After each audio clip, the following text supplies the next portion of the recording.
वृंदावन विहारी लाल की जय। राधा रानी की जय श्री गुरुदेव भगवान की जय। श्री राधे राधे। भक्ति प्रश्नोत्तरी कार्यक्रम प्रारंभ किया जा रहा है। आइए हम भक्ति संबंधित प्रश्नों को श्रवण करें। श्री राधे राधे गुरु जी, आपके श्री चरणों में कोटि कोटि दंडवत प्रणाम। आज का प्रश्न है, समत बुद्धि योग में क्या अंतर है? कृपया आसान भाषा में बताने की कृपा करें। समत्व बुद्धि योग, समत्वम योग उच्यते। और इसको समझने के लिए सम दुख सुख स्वस्थ समलोष्टात्म कांचन तुल्य प्रिय प्रियो तुल्य तुल्य निंदात्मक संस्तुति, अर्थात निंदा और स्तुति। स्तुति मतलब बड़ाई करना, निंदा अर्थात बुराई करना। बुराई कोई कर रहा हो, अपनी हमारी बुराई कोई कर रहा हो और दूसरा कोई हमारी बड़ाई कर रहा है। और मानापमान यो स्तुल्य स्तुल्य मित्रारि पक्ष यो, और कोई सम्मान कर रहा, कोई अपमान कर रहा, कोई शत्रुता कर रहा है, कोई मित्रता कर रहा है। तो जो समत्व बुद्धि योग वाला व्यक्ति होता है उसमें विचलित न होकर के एक जैसा दर्शन करता है।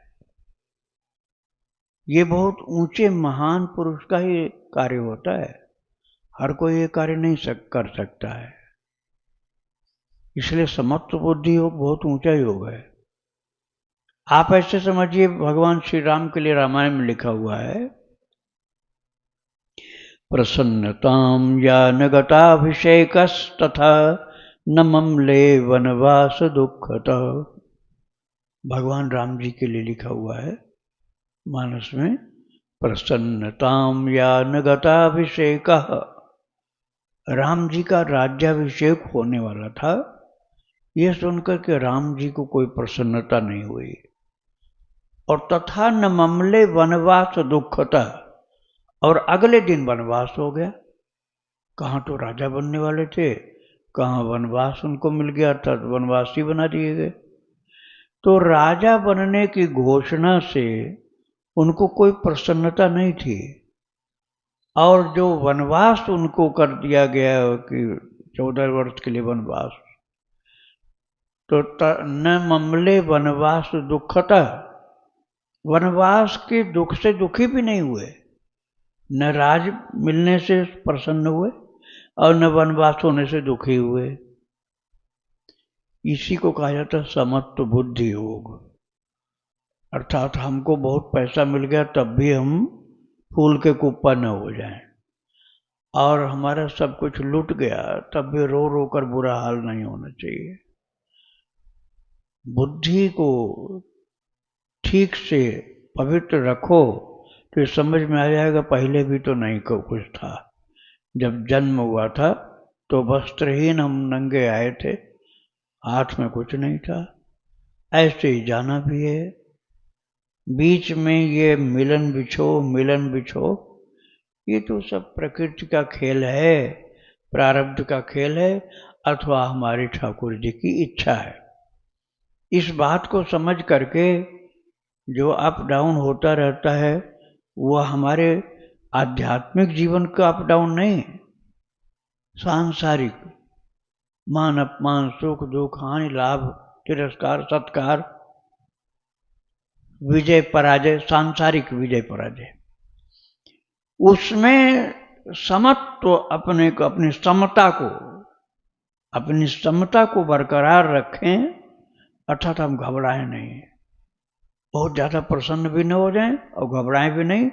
अपने कर्तव्य के विवेक के साथ ठीक ठीक अपने को बना के रखें। इसी को समत्व बुद्धि योग कहा गया है। राधे राधे। श्वेता त्रिपाठी जी गुरु जी, इनका प्रश्न है, गुरुदेव मेरी शादी हो गई है, शादी से पहले नाम लेखन और रामचरितमानस का पाठ करती थी, अब ऐसा कुछ भी नहीं हो रहा है। मेरे से बहुत कम नाम लेखन होता है, पाठ तो बिल्कुल होता ही नहीं है। क्या करूं गुरु जी? क्या इसका कोई दोष लगेगा? नाम जब भी नहीं हो रहा है, आगे के लिए मार्गदर्शन करें, क्या कोई दोष लगेगा? हाँ, ये गलत हो रहा है आपसे।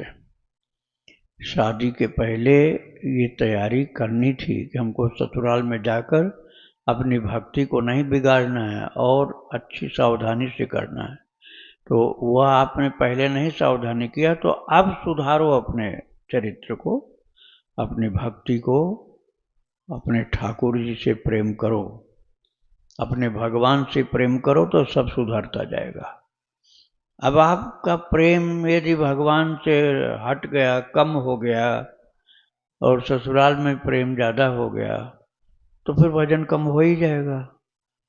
तो आपको सावधानी पूर्वक अपनी भक्ति को, प्रभु से प्रेम को जो पहले था फिर उसी जगह पहुंचा देना, अर्थात कम नहीं होने देना। नियम को शिथिल मत होने दो, जप को कम नहीं होने दो, और भगवान की सेवा, पूजा, ध्यान, सेवा, सुमिरन सब चालू रखो। श्री राधे राधे। संदीप जी हैं बिलासपुर छत्तीसगढ़ से। इनका प्रश्न है, आज के भक्त प्रश्नोत्तरी में गुरु जी ने गीता जी, श्रीमद् भागवत गीता जी और रामायण से अपना सबसे ज़्यादा प्रिय श्लोक को बताया। उसी तरह श्री रामचरितमानस से और सूरदास जी के काव्य रचनों में से सबसे प्रिय श्लोक बताने की कृपा करें। रामायण का भी बता दिया कल तो हमने। सूरदास जी के काव्य रचनों में से। अच्छा।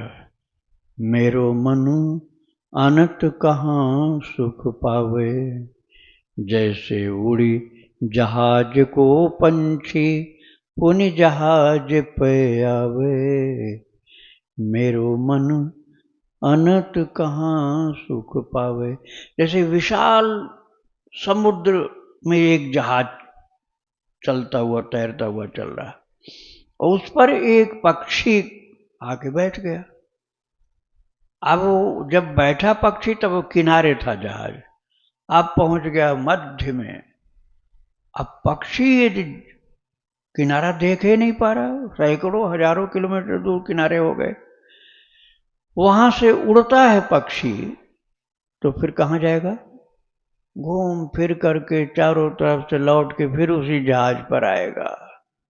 जैसे उड़ जहाज को पंछी पुनि जहाज पे आवे, जिस शिप पर से उड़ा था उसी शिप पर फिर आ जाएगा। ऐसे ही सूरदास जी कहते, प्रभु मेरे मन को दूसरा कोई विश्राम नहीं, आपके ही श्री चरण कमल हैं। आपके ही चरणों में मेरा मन शांति सुख पाता है। भले ही संसार में कहीं जाए तुरंत लौट के वहीं आता है, और उसी में इसकी भलाई है और सुख भी, आनंद भी है। ये इनके पद में है। ये पद बहुत अच्छा लगा मुझको। और रामायण की बात तो मैंने कल ही बता दिया था, कल वाला आप फिर से सुन लीजिएगा। नाम प्रसाद सोच नहीं सपने, ये मैंने बताया था। फिरत स्नेह मगन सुख अपने, नाम प्रसाद सोच नहीं सपने, कल सुनाया जा चुका आपको। श्री राधे राधे। आशा जी हैं राजस्थान से। इनका प्रश्न है, प्रभु जी आपने कल की प्रश्नोत्तरी में सहचरी भाव एवं माधुर्य भाव के संतों के नाम बताएं। भगवान कृपा करके बताएं कि हमारे वात्सल्य भाव को दृढ़ करने के लिए हम किन संत का चरण आश्रय लें ताकि हम प्रभु की लीला, बाल लीला में प्रवेश पा सकें।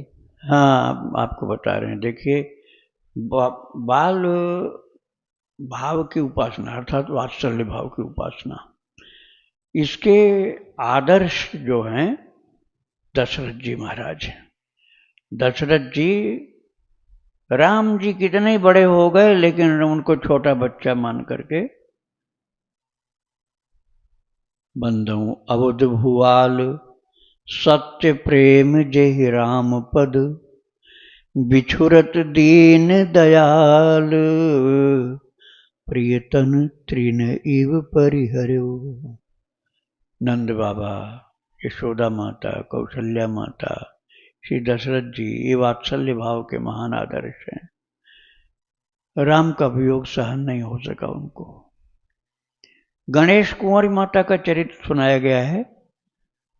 उनको अपने बाल राम को पुत्र के रूप में पाने की इतनी तीव्र इच्छा थी कि सरयू मैया सरयू नदी में कूद पड़ी हो, और तब भी नहीं मिले। 2 बार नहीं, तीसरी बार कूदी जब आधी रात को, ब्रह्म मुहूर्त लग गया था, उन्होंने कहा, माँ सरयू मैया या तो मुझे ले ले और नहीं तो मेरे बाल राम को दे दे।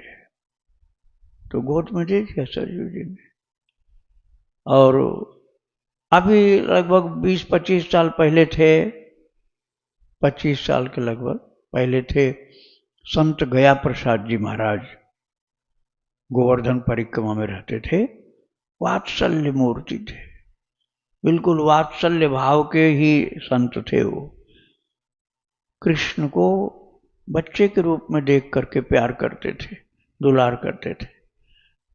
तो ऐसे ही गया प्रसाद जी का चरित्र 38 भाग में सुनाया है, 34 भाग में गणेश कुमारी माता का सुनाया गया है।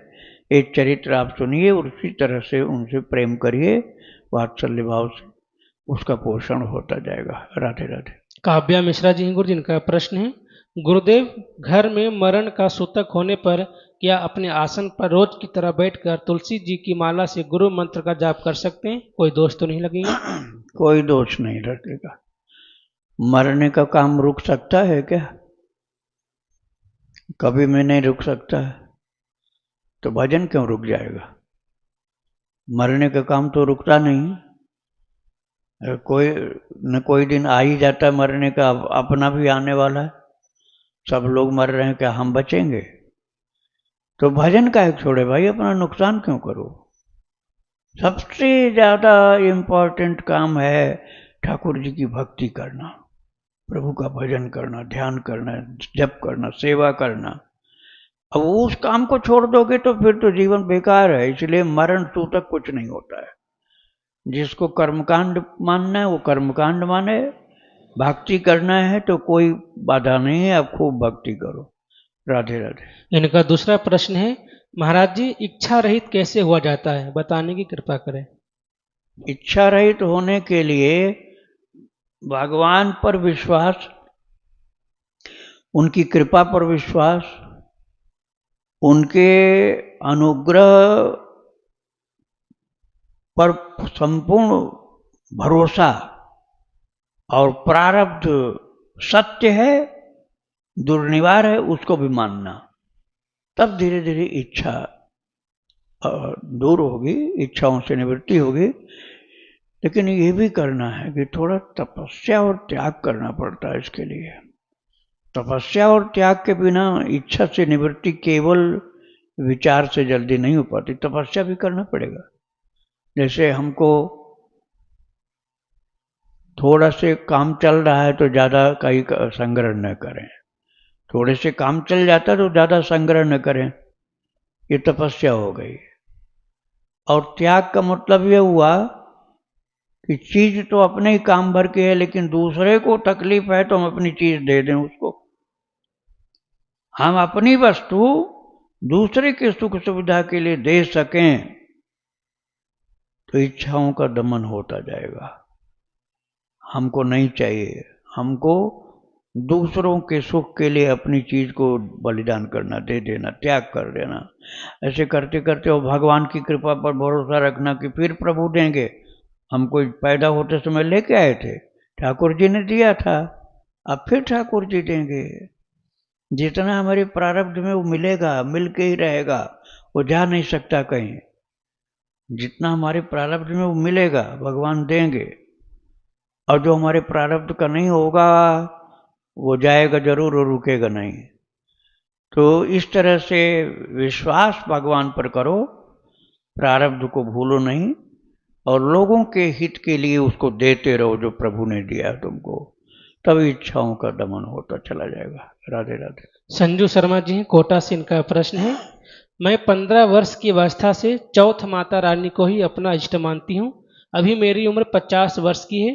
पिछले 3 वर्षों से माता रानी का नाम जप एवं नाम लेखन कर रही हूँ।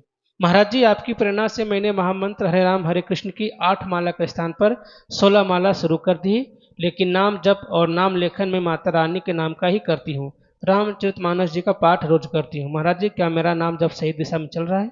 हाँ हाँ, आप माता की भक्त हैं तो माता का नाम जपिए। आप रामचरितमानस का पाठ भी करते हैं ना, बहुत अच्छी बात है। भगवान का चरित्र तो देवी देवता सब लोग सुनते हैं, स्वयं शिव जी सुनाते हैं और सुनते हैं। तो आप वो पाठ करते रहिए मानस का, और प्रभु का नाम जपिए, माता का भी नाम जपिए। श्री राधे राधे। इनका दूसरा प्रश्न है, मैं बिहारी जी को अपना छोटा भाई मानती हूँ, लेकिन स्वप्न में उन्होंने मुझे भैया कहकर पुकारा, इसका क्या अर्थ है? बिहारी जी ने, ये माता बोल रही है। हाँ। बात यह है ना कि आत्मा के रूप में कोई न स्त्री होता न पुरुष होता है। शरीर की दृष्टि से ही स्त्री पुरुष होते हैं, और आत्मा की दृष्टि से कोई स्त्री नहीं, कोई पुरुष नहीं, सब एक तरह के जीवात्मा होते हैं। इसलिए भगवान ने अहम आत्मा गुडाकेश सर्वभूता स्थित, ऐसा 10वें अध्याय में गीता जी में कहा कि आत्मा मेरी विभूति है, मैं सभी जीवों का आत्मा हूं, ऐसा भगवान ने कहा। तो इस तरह से आत्मा को कुछ भी कहा जा सकता है, वो न स्त्री न पुरुष। आत्मा न स्त्री होता है न पुरुष होता है, उस बंधन से मुक्त है। क्योंकि आज अभी स्त्री का शरीर है, अगले जन्म में पुरुष का शरीर हो सकता है, कभी नपुंसक भी हो सकता है, कभी घोड़ा, हाथी, चूहा, बिल्ली, कुत्ता, ये हो जाएगा। फिर क्या कहोगे उसको आप? तो आत्मा तो एक शरीर से दूसरे शरीर में जाता रहता है। इसलिए वो भगवान ने जो बोला उसमें कोई गलत बात नहीं है। हो सकता है कभी पिछले जन्म में आप पुरुष रही हो, अभी स्त्री हैं, पहले पुरुष रहे हो, और उस समय भक्ति आपने किया होगा तो भगवान ने भैया कह दिया। राधे राधे। अनिल अग्रवाल जी जयपुर से, इनका प्रश्न है, महाराज जी श्री शालिग्राम जी को तुलसी अर्पण करते हैं, फिर शाम को हटा लेते हैं, उसे सूंघते हैं, सूंघने के बाद तुलसी को किस उपयोग में लेना चाहिए? यदि आपने नाक से सटा के सूंघा है तो फिर भगवान के लिए अब नहीं, झूठा हो गया आपका। और भगवान के लिए फिर से काम में लेना है तो उसको अलग किसी पात्र में उनके पास ही रख दो, और जब भगवान की सेवा समाप्त हो जाए और उसके बाद वहाँ से हटते हो तब हाथ सूंघो। तुलसी हाथ में थी ना, फिर उस हाथ को सूंघना चाहिए। हाँ, यदि तुलसी को आप ग्रहण करना चाहते, खाना चाहते हो, या दूध में डालना चाहते हो तो वहाँ आप सूंघ सकते हो, लेकिन भगवान के लिए सेवा में लेना है तो नहीं सूंघना चाहिए। राधे राधे। इनका दूसरा प्रश्न है, महाराज जी ठाकुर जी की शरणागति लेने का क्या नियम उपनियम है? जितनी जल्दी हो जाए उतना जल्दी करना चाहिए, लेकिन उसका महत्व तो समझोगे तभी ये कर पाओगे, नहीं तो टालते जाओगे। कहोगे अभी हम कौन से मरने जा रहे हैं, अभी कितनी हमारी ज़्यादा उम्र हो गई, अरे ये बच्चों के लिए थोड़े, ये तो बहुत ज़्यादा बूढ़ा हो उसके लिए। ऐसी बातें अज्ञान के कारण लोग करते हैं। बूढ़ा होने के पहले ही चल बसे तो क्या होगा फिर, ये नहीं सोचते हैं। तो भगवान की शरणागति का मतलब हुआ हम प्रभु के हो जाएं, अब और किसी के न रहें, हम भगवान के ही केवल हो जाएं। भगवान है हमारे, इतना बोलने से काम नहीं चलेगा। हम भगवान के ही केवल हो जाएं, उन्हीं के सेवक, उन्हीं का सेवक बन करके, उनका दास बन करके हमारा जीवन उनके लिए अर्पित हो जाए, हम भगवान के लिए जिए, भगवान के लिए मरें, तो समझ लो शरणागति हुई। श्री राधे राधे। इनका तीसरा प्रश्न है, क्या गृहस्थ में रहकर भी शरणागति ले सकते हैं? गृहस्थ देखने में हो और मन से गृहस्थ न हो तो हो सकता है। ऐसे ऐसे भक्त हुए हैं ना, पोद्दार जी का चरित्र सुनो, 45 भाग में एक साथ सुनाया गया, और उसके बाद राधा बाबा के साथ, चक्र जी के साथ, बहुत से संतों के साथ सुनाता रहता हूँ मैं ठाकुर जी की कृपा से।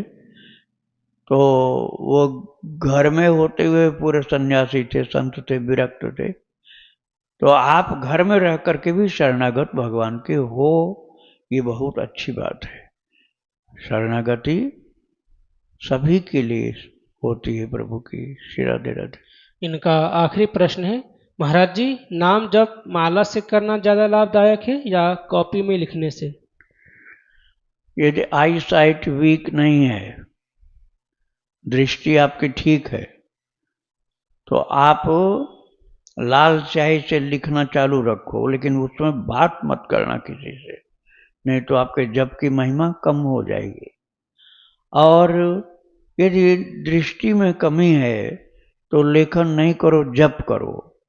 और दृष्टि ठीक है तो जप भी करो, लेखन भी करो, बस बातचीत उस समय मत करना, इतना ध्यान रखना। कापी को जहाँ तहाँ डाले जमीन पर मत रखो, कहीं अलमारी में सुरक्षित जगह पर जहाँ किसी का पैर न पड़े, कि बार बार कोई छुए उठावे नहीं, ऐसे सुरक्षित रखना चाहिए। श्री राधे राधे। पुष्पराज जी नेपाल से इनका प्रश्न है, मेरे घर के पूर्वोत्तर के कमरे में, जो कि लगभग 150 वर्ग फुट का होगा, उस कमरे में एक गृहस्थ का खाद्य सामग्री का स्टोर तथा पत्नी के कुछ पहनने के कपड़े रखे गए हैं। कमरे के कबाड़ या इसी तरह के सामग्री को नहीं रखा गया है। उसी कमरे के पूर्वोत्तर कोने में प्लाईवुड का एक छोटा सा मंदिर बनवाकर राधा कृष्ण का एक बहुत छोटा सा 1.5-2 इंच का कोई सस्ते धातु का श्री विग्रह, जिसको किसी ने इसी मंदिर के पास छोड़ दिया था, तथा गणेश जी, माता लक्ष्मी तथा सरस्वती जी का तस्वीर रखकर सुबह शाम पूजा व आरती करते हैं। श्री विग्रह तथा चित्रपट को अभिमंत्रित नहीं किया गया है। तो मेरे प्रश्न इस प्रकार है कि स्टोर व पूजा घर के एक ही कमरा है, तो पूजा करने में कोई अशास्त्र सम्मत कार्य तो नहीं हो रहा है? स्वामी जी, मेरी पत्नी के घुटने के कारण सुविधा सहित को ध्यान देकर ऐसा व्यवस्था किया गया है। हाँ ठीक है, वो तो परिस्थिति होती है, सभी की एक जैसी नहीं होती। जिसके घर में, अपने परिवार में जैसी परिस्थिति होगी, वैसे उसको मंदिर छोटा बड़ा और जहाँ पर वो अनुचित उचित जैसे लगता है उसको विचार करके अनुचित वाली जगह पर नहीं रखना। जैसे नाली हो, मान लो गंदगी हो, टट्टी घर हो, और लोगों के जूता चप्पल जहाँ उतारे जाते हों, ऐसी जगह मंदिर को नहीं बना कर रखना। थोड़ा सफाई तो रखना है, बहुत जरूरी होता है। श्री राधे राधे। इनका दूसरा प्रश्न है, गुरुदेव, इसी कमरे के दक्षिण दिशा के दीवार में मेरी पोती का फोटो मेरी पत्नी ने लगा रखा है, जिसका 2 वर्ष से पूर्व 6 वर्ष की अल्प आयु में रक्त कैंसर के कारण स्वर्गवास हो गया है। क्या स्वर्गवासी का फोटो तथा भगवान का मंदिर एक ही कमरा के विपरीत दिशाओं में रख सकते हैं? अब देखो, आप उसकी फोटो रखोगे तो भक्ति में बाधा पड़ेगी। अब जिसको जाना था वो चला गया, रखना है आपको तो आपकी अपनी किसी अलमारी के अंदर रख दो, भगवान के पास मत रखो। वो जीवात्मा अब तुम्हारा नहीं है, वो मिल भी जाए तुम्हें ना तो कुछ नहीं मानेगा तुमको। पता नहीं कौन से जीव का रूप धारण कर लिया, पशु पक्षी बना के आदमी बना, या कहाँ पहुंच गया, वो तो आपको पहचानेगा भी नहीं। तो आप उस जीवात्मा से मोह क्यों करते हो? वो तो जा चुका है। उसकी फोटो आपको रखनी है तो कम से कम भगवान के पास तो मत रखो, उससे कोई लाभ नहीं होगा। और न पूजा पाठ की चीज में रखो, वैसे न रखो तो सर्वोत्तम है। रखना मोबाइल में रख लो अपने। राधे राधे। कैलाश जी हैं बीकानेर से, इनका प्रश्न है, हमारे घर में कोई गंदा खान पान नहीं करता गुरुदेव। जिस चूल्हे पर अपना खाना बनाते हैं उस चूल्हे पर 25 साल पहले नॉनवेज बनता था, उसके बाद 25 साल से उस पर नहीं बना। उसके बाद हम अपना रोज का खाना बनाते हैं, क्योंकि हमारे घर में कोई गंदा खान पान नहीं करता। तो क्या वह गैस चूल्हा शुद्ध हो चुका है इतने सालों में, या फिर अशुद्धि की गिनती में ही आएगा? चूल्हा को खूब आग में तो गर्म किया ही है, चूल्हा में से तो आग की लौ निकलती रहती है, और गंगा जल छिड़क लो, उसमें बात नहीं है। गड़बड़ी होती है बर्तन की। जिस बर्तन में भोजन पकाया जाता है वो बर्तन पहले वाला नहीं होना चाहिए, अर्थात जिसमें नॉनवेज पकाया गया उस बर्तन को बिल्कुल फेंक दो। यदि देना है किसी को तो फ्री में देना, पैसा मत लेना। किसी झुग्गी झोपड़ी वाले को यदि कोई काम में आ जाए तो वहां डाल दो। उसमें भगवान का भोग नहीं बनाया जा सकता जिसमें नॉनवेज कभी पकाया गया। उस बर्तन को नहीं रखना, यह ध्यान रखना। चूल्हा और सिलेंडर नहीं फेंका जाता, उसको आप साफ सुथरा रख करो। राधे राधे। वैभव कपिल जी उत्तराखंड से, इनका प्रश्न है, गुरुदेव, मुझे एक दुविधा हो रही है पूजा करने में कि भक्ति तो एक ही की जाती है, तभी साधना आगे बढ़ती है, पर शिव जी की करो तो नारायण का दुख लगता है, और नारायण की करो तो शिव को कैसे छोड़ देवे, और दोनों की करो तो देवी जी को कैसे, अब तीनों की करें तो एक की साधना में आगे कैसे बढ़े? जिससे प्रेम हो उसका करो। ये नहीं करो कि वो नाराज हो जाएंगे, वो नाराज हो जाएंगे, कहाँ तक सबको मनाओगे। ये नाराज होने वाली झंझट नहीं रखनी है। जिससे प्रेम आपका हो उनकी भक्ति करो। आपको प्रेम अपना कहाँ है ये देखना है। राम जी से तो राम जी की करो, कृष्ण से है तो कृष्ण से करो। आपको स्वयं इस बात को समझना होगा कि प्रेम किस स्वरूप में है, उसी स्वरूप से प्रेम करना चाहिए। जिसमें प्रेम है उन्हीं की भक्ति करनी चाहिए, उन्हीं का ध्यान, पूजा, सेवा, सुमिरन, नाम जप, ध्यान, ये सब उन्हीं के लिए करना चाहिए। राधे राधे। राघव जी हैं भिवानी हरियाणा से, इनका प्रश्न है, जब घर में गंगा जल और गोमूत्र मिश्रित जल का छिड़काव करते हैं तो बहुत बार उसके छींटे पैरों पर भी गिर जाते हैं, तो क्या इससे अपराध लगता है और छिड़काव की विधि क्या है और क्या क्या सावधानियां रखनी चाहिए? अरे भाई, पूजा घर में गंगा जल का छिड़काव कर लिया उतना ही ठीक है। गोमूत्र को छिड़काव मत करो। आप पूजा के समय नहीं, बाद में थोड़ा सा गोमूत्र पान कर लो। और गंगा जल का भी हर जगह छिड़काव नहीं करो। ठाकुर जी को स्नान करा दो गंगा जल में, चरणामृत उनका पान कर लिया, हो गया गंगा जल का कार्य। गंगा जल हर जगह छिड़कना नहीं चाहिए, और छिड़कना है तो साफ सुथरी पूजा की जगह पर ही छिड़को। राधे राधे। राधे राधे गुरुदेव। राधे। मैं पुष्टि मार्ग से हूँ, दीक्षित। हाँ ठीक है। और अब मैं राधा वल्लभ श्री हरिवंश का भी जाप करती हूँ। तो अभी पुष्टि मार्ग है जो वो वात्सल्य भाव से है, और ये सहचरी भाव की उपासना है। तो अपने अंदर इसको कैसे समझे? इसमें जबरदस्ती मत करो। आपको नेचुरली जिधर अट्रैक्शन है, आपको यदि उनके वात्सल्य भाव में बच्चा के रूप में भगवान कृष्ण दिखते हैं, राम दिखते हैं, छोटे से माखन चोर दिखते हैं, कन्हैया जो नाचते हैं, गोपियों के सामने नाचते रहते हैं, खेलते कूदते रहते हैं, सखाओं के पीठ पर बैठते हैं, उनको बैठा धक्का मुक्की करते हैं और खेल कूद करते रहते हैं, माखन चुराते हैं। उनके प्रति अपना बाल स्वरूप का जो भाव है, वात्सल्य, मतलब बच्चे वाला भाव, यदि वो है तो पुष्टि मार्ग ठीक है आपके लिए। अब पुष्टि मार्ग में आपका मन यदि लगा है तो फिर दूसरी जगह जाने की जरूरत नहीं है। किंतु राधा रानी को स्वामिनी मानना और अपने को उनकी सेविका मानना, यदि ऐसा मन में बैठता है, अच्छा लगता है, तब फिर सहचरी भाव। दोनों एक साथ नहीं चलेगा। एक में तो राधा रानी की सेविका हो और एक में कन्हैया आपका बच्चा है, तो आप यशोदा के रूप हो गई। यदि कन्हैया को बच्चा अपना मानोगी तो आप यशोदा के स्वरूप का हो गई, यशोदा मैया का रूप हो गया आपका। तो यशोदा मैया का रूप हो गया तो अब उस सहचरी भाव नहीं चल सकता है। नेचुरल होता है माताओं का बच्चा भाव मानना, भगवान को छोटा अपना बच्चा पुत्र मानना, ये ज़्यादा नेचुरलिटी इसमें होती है। यदि इसमें आपका मन अधिक लगा है तो आप वही पुष्टि मार्ग भी स्वीकार करिए, श्री वल्लभाचार्य जी का। श्री राधे राधे। श्री राधे राधे। और एक प्रश्न, जैसे कहते हैं कि जिसको कृष्ण अपना लेते हैं उनको राधा रानी का नाम देते हैं, तो मेरे अंदर से ये भाव था कि श्रीनाथ जी ने ही मुझे खुश होके के अपनी राधा रानी का नाम दे दिया है, तो उस भाव से मैं अभी ये जाप कर रही हूँ। ठीक है, ऐसा यदि मन में है भाव तो आप कर सकती हैं। वृंदावन बिहारी लाल की जय। राधा रानी की जय। श्री गुरुदेव भगवान की जय। श्री राधे राधे।